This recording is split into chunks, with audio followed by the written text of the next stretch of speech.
अस्सलाम वालेकुम रहमतुल्लाहि व बरकातुहू। एक डॉक्टर साहब थे। उनके पास बहुत से लोग उनके मिलने जुलने के लिए आया करते थे। यानी बहुत से जो उनकी फ़ील्ड्स के लोग थे, दवाइयों वाले, मुख्तलिफ़ मरीज़ या दूसरे जो डॉक्टर्स थे, वो उनसे मिलने के लिए आया करते थे। तो उन्हीं में से एक ऐसा शख़्स था जो कि उनके शोबे से उनका ताल्लुक़ नहीं था किसी भी हवाले से। वो दीनदार शख़्स, नेक शख़्स था। वो कभी-कभी उनके पास आता, उनको अच्छाई की बातें बताता, लेकिन डॉक्टर साहब जो थे वो उसमें इंटरेस्टेड नहीं होते थे। तो वो शख़्स क्या करता कि कुछ इधर-उधर की बातें करने के बाद वो वहाँ से इजाज़त लेके चला जाता।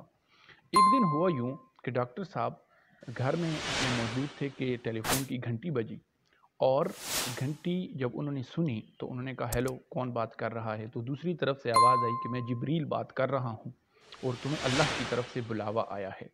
तो वो इस अजीब सी यानी बात से बड़ा ही उसकी अजीब कैफ़ियत हो गई, बड़ा खौफ़ज़दा हो गया और उसने अपने तमाम जो जानने वाले लोग थे उनको टेलीफ़ोन करके ये पूछा कि क्या तुमने मेरे साथ ये मज़ाक किया है? तो उनमें से किसी ने भी उनको ये नहीं कहा कि हमने ये मज़ाक नहीं किया। तो उसका उसके दिल पर बहुत गहरा असर हुआ और वो सोच में पड़ गया कि आखिर क्या वजह है कि मुझे इस तरह की कॉल आई। तो कुछ अरसे के बाद वो शख़्स जब दोबारा उनके पास आया तो उस शख़्स से उस डॉक्टर साहब ने ये पूछा कि मुझे इस तरह की कॉल आई थी, तो ये क्या चीज़ थी या इसकी क्या वजह थी? तो उस शख़्स ने एक शख़्स ने कहा कि तुम्हें अल्लाह ताला हज की तरफ यानी हज के इरादे से अपने घर में बुलाना चाह रहा है, तो तुम हज का इरादा करो और हज करके आओ। वो शख़्स उसी साल यानी वो डॉक्टर जो थे वो उसी साल उन्होंने तैयारी की, हज पर चले गए। हज पे उन्होंने बड़ी अजीब व गरीब कैफ़ियत वहाँ पर नोट की और उसके बाद वो वापस आए तो उनकी ज़िंदगी चेंज हो चुकी थी। उनके ख़यालात, उनके जो दूसरी चीज़ें थीं। तो ये जो स्टोरी सुनाने का मकसद था, ये था कि ज़रूरी नहीं कि हमें हर शख़्स को हज़रत जिब्राईल या हज़रत इज़राइल की कॉल आएगी, तो तब ही हम सीधे होंगे।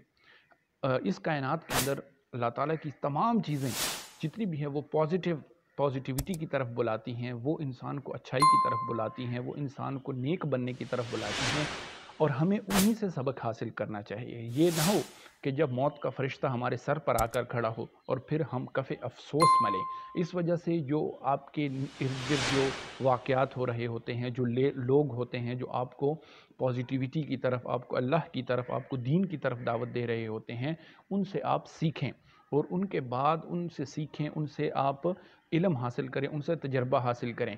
अच्छे लोगों से यानी अगर दीनदार भी हों लेकिन बुरे लोग हों तो उनसे ये समझें कि हमें नेक बनना है लेकिन इस जैसा नेक नहीं बनना, और अगर अच्छे हैं तो हमें ये सबक हासिल करना चाहिए कि हमें अच्छा बनना है और इससे भी अच्छा बनना है, ताकि हमारी ज़िंदगी के अंदर जो मुश्किलात हैं, जो परेशानियां हैं वो दूर हों। आज के इस छोटे से मैसेज के साथ मैं आपसे इजाज़त चाहूँगा। अस्सलामु अलैकुम व रहमतुल्लाहि व बरकातहू।